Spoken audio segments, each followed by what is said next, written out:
Dis heerlik om mekaar op hierdie maandagoggend die 2 Junie te kan groet en dit in die mooi naam van ons Here Jesus Christus.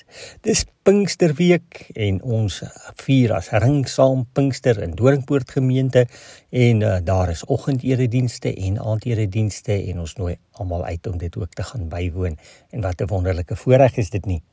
Gegee die feit dat dit Pinkster is, gaan ons hierdie week bietjie fokus op innerlike genesing. En wie van ons het nie innerlike genesing nodig nie, nê? Op geestelike, emosionele vlak is dit maar net die Heilige Gees wat vir ons hierdie genesing kan bewerk. En daarom lees ek graag vanoggend uit Romeine 8 vers 6 en dan ook vers 9 en 10. Dit klink as volg: die dinge waarmee die sondige natuur van die mens hom besig hou, loop uit op die dood. Maar die dinge waarmee die Gees hom besig hou, bring lewe en vrede. Mens hoor sommer innerlike genesing nie waar nie, lewe en vrede. Kom ons lees vers 9 en 10 van hoofstuk 8 dan verder. Die Gees van die Here woon en werk in al God se kinders. As iemand die Gees van Christus nie het nie, behoort hy nie aan Christus nie. Omdat Christus in ons is, gee die Gees aan ons die lewe. Hoor net, innerlike lewe, geestelike lewe, emosionele lewe en vrede. Romeine 8, 6, 9, 10. Baie interessant, oral in die Bybel waar Christus in verband met die innerlike genesing van die mens genoem word, word die werk van die Heilige Gees ook genoem. Christus bewerk die innerlike genesing deur die Heilige Gees. Hy gee sy vrede aan ons deur die werk van die Heilige Gees. Op baie plekke in die Bybel word die Heilige Gees se werk betrek op die innerlike, die gemoed van die mens. Sy werk is by uitstek om die gemoed van die mens te vernuwe.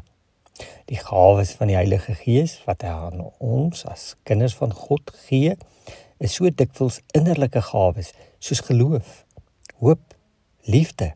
Gaan kyk maar 1 Korintiërs 13, hè.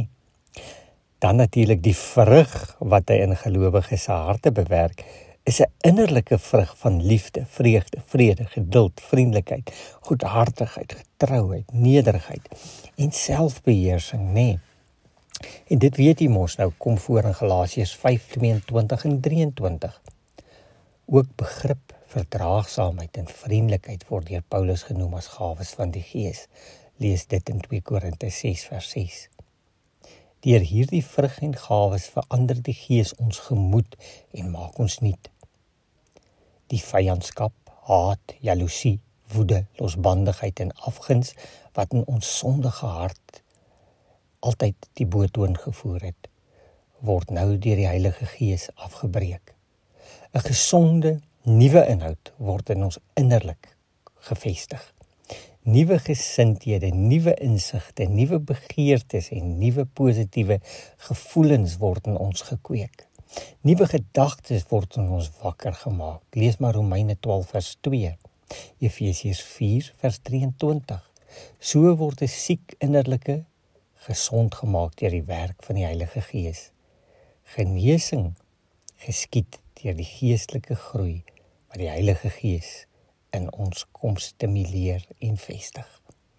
En mag dit in hierdie Pinkstertyd ook dan vir ieder en elk van ons 'n waarheid en 'n realiteit wees. Kom ons bid dit vir mekaar. Here, ons Here, sal U in en deur U Gees ons kom aanraak. Bring vir ons innerlike genesing, soos net U kan.